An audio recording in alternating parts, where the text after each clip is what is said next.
My name is Emily, and this is the story I never thought I would tell. I always believed betrayal was something that happened in movies or to other people, not to me. But life has a way of shattering illusions when you least expect it. It was a Thursday evening, an ordinary day that should have ended with dinner and quiet conversation. My husband, Mark, had told me he was working late. I didn't think twice about it. He often stayed at the office when projects piled up.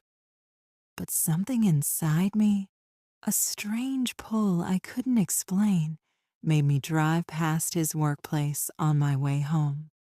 The parking lot was nearly empty, but his car wasn't there. My stomach tightened.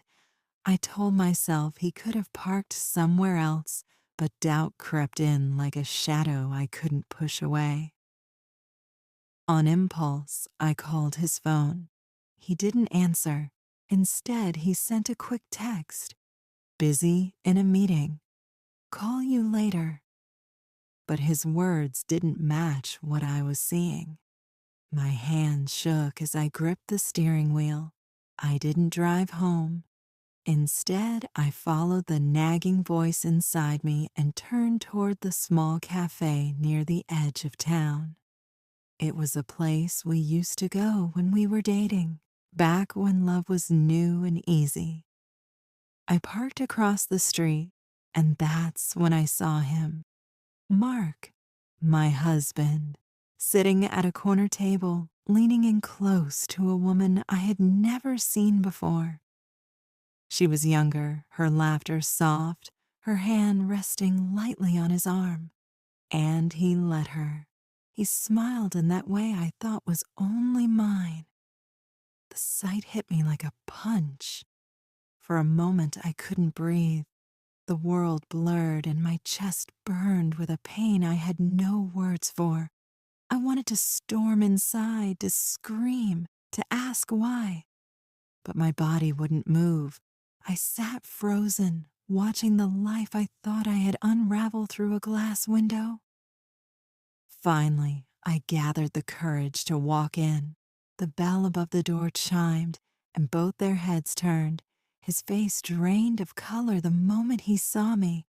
The girl quickly pulled her hand back, looking between us in confusion. "Emily," he started, his voice shaking. I held up my hand. Don't lie to me." Silence hung heavy in the air. The girl muttered an excuse and hurried out, leaving us face to face. My heart pounded so loudly I could barely hear myself speak. "How long?" I asked, my voice low but sharp.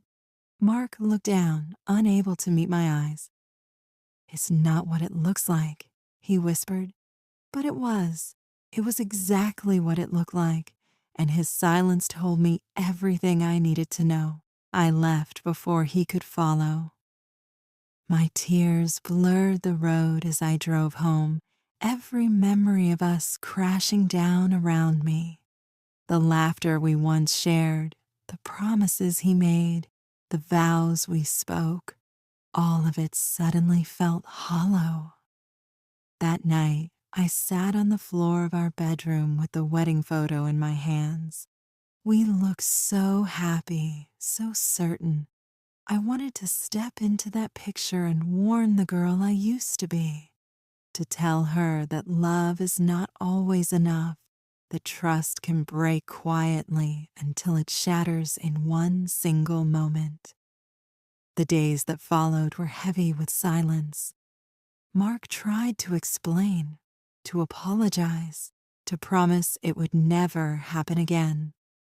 But his words were just noise. I had seen the truth with my own eyes. Catching him with another girl didn't just break my heart, it broke the image of the life I thought we had built together.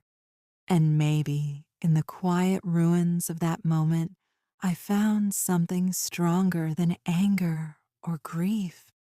I found clarity. I deserved better. This isn't the end of my story. only the end of the illusion.